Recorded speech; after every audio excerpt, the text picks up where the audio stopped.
જેતપરમાં હજુ પણ ઉપવાસ છાવણીમાં અલગ અલગ જિલ્લાના ખેડૂતો આવી રહ્યા છે. આવી રહ્યા નથી, સાથે ત્યાં પોતાની વાત પણ મૂકી રહ્યા છે. એવા જે ખેડૂત આગેવાન સીધી રીતે ત્યાં સરકારને આરોપોના કઠેડામાં મૂકી રહ્યા છે.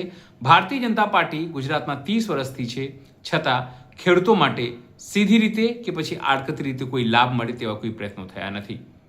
જે પણ પ્રયત્નો થયા છે તે ખેડૂતોએ જાતે કર્યા છે, પછી એપીએમસીની વાત હોય કે પછી અન્ય કોઈ. એટલે કે ભારતીય જનતા પાર્ટી ભલે દાવો કરતી હોય કે તે ખેડૂતોની સરકાર છે, પણ ખેડૂતો હવે ધીરે ધીરે માનવા લાગ્યા છે કે આ ઉદ્યોગપતિઓની સરકાર છે. નમસ્કાર, હું છું ચિંતામણી પુતનીલ પટેલ. સ્વાગત છે આપનું અમારા કાર્યક્રમમાં. આવો સાંભળીએ આ ખેડૂત આગેવાન શું કહી રહ્યા છે. આ ખેડૂત આગેવાનની વાત સાંભળીને આપણે શું લાગે છે જરૂરથી અમારા કોમેન્ટ બોક્સમાં કોમેન્ટ કરજો. એ સિવાય અમારી યુટ્યુબ ચેનલ લાઈક કરો, સબસ્ક્રાઇબ કરો, બેલ આઇકન દબાવો. સાથે અમારા નવા ઇન્સ્ટા પેજ અને ફેસબુક પેજને પણ લાઈક કરો, શેર કરો અને ફોલો કરો. અત્યાર માટે બસ આટલું જ. નમસ્કાર. પાર્ટીમાંથી ત્યારે મને અઢળક ધમકીઓ આવી કે જીવવું હોય તો ફોર્મ પાછું ખેંચી લ્યો, પણ મેં નક્કી કર્યું હતું કે કદાચ આ ગરીબ જનતા માટે લડતા લડતા જો મોત મળે ને તો આ દુનિયા શહીદ તરીકે યાદ કરશે, પણ ફોર્મ પાછું નથી ખેંચું. ત્યારે અમારા ખોડલ ગામના ટ્રસ્ટીઓ પણ મને રાતે ફોન કરતા કે ભાઈ પૈસા લઈને હટી જા, નકર રેવા નહીં દઈ. ત્યારે મેં કીધું હતું કે ભાઈ આ એક્સિડન્ટમાં મરે, એટેકથી મરે, એને કોઈ મારવા નથી આવતું, કુદરત મારે છે. જ્યારે કુદરતની ઈચ્છા હશે ત્યારે એ મોતને કોઈ રોકી શકવાનું નથી. અને ત્યારે હું એક જ જવાબ આપતો કે ભાઈ મારો એક મત મળે તો પણ હું આ ચૂંટણી લડવાનો છું, તમારામાં થાય તાકાતથી થાય કરી લ્યો. એ ચૂંટણી હું લડી ચૂક્યો. પણ પછી મને એવું લાગ્યું કે જો ખરેખર જનતાના કામ કરવા હોય કે જે જનતા પોતાનો અવાજ ક્યાંય પહોંચાડી શકતી નથી, એના માટે કંઈક કરવું હોય તો આપણે એક એવું માધ્યમ ગોતી કે જેનાથી આપણે જનતાની વાત સરકાર સુધી પહોંચાડી શકીએ. ત્યારબાદ હું આરકે ન્યૂઝ નામની ચેનલ પણ ચલાવું છું. એમાં પણ આ જેતપરના લોકો વિડીયો જોતા હશો મારા, કારણ કે ખેડૂતની દશા મેં જોઈ છે અને અનુભવ પણ કરેલો છે. તમે રાજકોટમાં કોઈ હોસ્પિટલે જાજો, તમારી ગાડી કોઈની ઘરે બહાર પાર્કિંગ કરશો ને ત્યાં ડેલો ખુલશે અને કહેશે કે ભાઈ ગાડી લઈ લો, અમને નડે છે. તો અમારી આ ધરતી માતા, અમારા બાપ દાદા એથી અમારી પેઢી દર પેઢી આ જમીન સાચવી છે. એમાં તમે ઊભા પાકમાં તમારા વાહનો લઈ આવી અમારી મંજૂરી વગર થાંભલા ફોડતા હોય તો અમને એવું લાગે છે કે અમારી માતા ઉપર હુમલો થયો છે. એટલા માટે આ જેતપર વાસીઓ આજે આટલા દિવસથી આંદોલનમાં બેઠા છે. મિત્રો, સરકારે પ્રયત્ન કર્યો કે ગુજરાતમાં જ્યારે ટ્રેક્ટર રેલી નીકળી હતી ત્યારે એને એમ લાગ્યું કે આ આંદોલનને બે પક્ષ વચ્ચે વેચી અને આંદોલનનો અંત લઈ આવી. પણ એને ખબર નહોતી કે આ જેતપર વાસીઓ મૂકે એમ નથી અને આ અનુભવી ટીમ છે. અને જેતપર વાસીઓએ બીજા દિવસે પાછું આંદોલન શરૂ કર્યું. મિત્રો, આજે આંદોલનના આટલા દિવસ થવા છતાં પણ આ જાડી ચામડીના નેતાઓને જ્યારે કોઈ ફરક નથી પડતો, ત્યારે અમારું પણ કહેવું હતું કે જેની પાસે લાગણી હોય ને ત્યાં જ તમારા શબ્દ વ્યક્ત કરાય. બાકી આ ઉપવાસ કરવાથી કદાચ જો આપણું મૃત્યુ થાય તો પણ આ લોકો ઉત્સવ મનાવે એવા છે. એની સામે ઉપવાસનું આંદોલન પૂરું કરો અને હવે એની સામે કોઈ એવી નવી રણનીતિ કરો કે જેથી કરીને સરકાર પણ તમારા ઘૂંટણીએ પડે.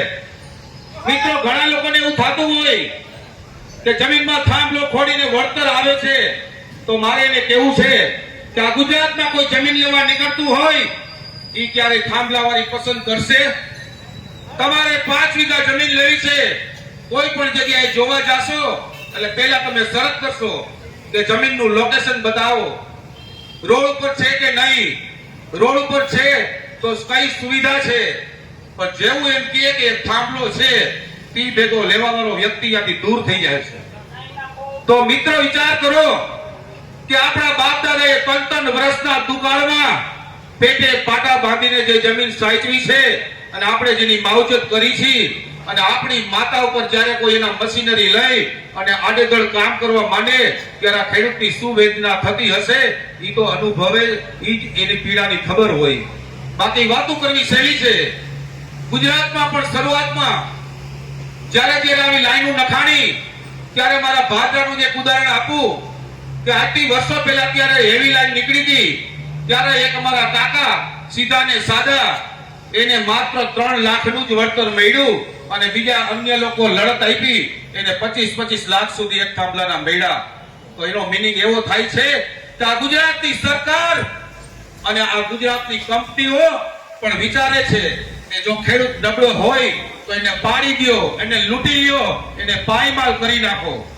પણ આ જેતપર વાસીઓએ એક આપને એવો સંદેશો આપ્યો છે કે આ દેશમાં કોઈ નબળું નથી, તમારી લડાઈ અમે લડશું પણ મૂકવાના નથી.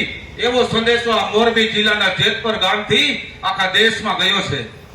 આપને ખબર હશે કે થોડા સમય પહેલા દિલ્હીમાં જંતર ચાલે છે, તેમાં પણ આ જેતપરની ચર્ચા ચાલતી હતી કે જેતપર વાળા લોકોને ધન્ય કહેવાય કે શરૂઆત આવડી કરી અને આજે પણ અડગ ઉભા રહ્યા અને સરકાર સામે લડત લડી રહ્યા છે.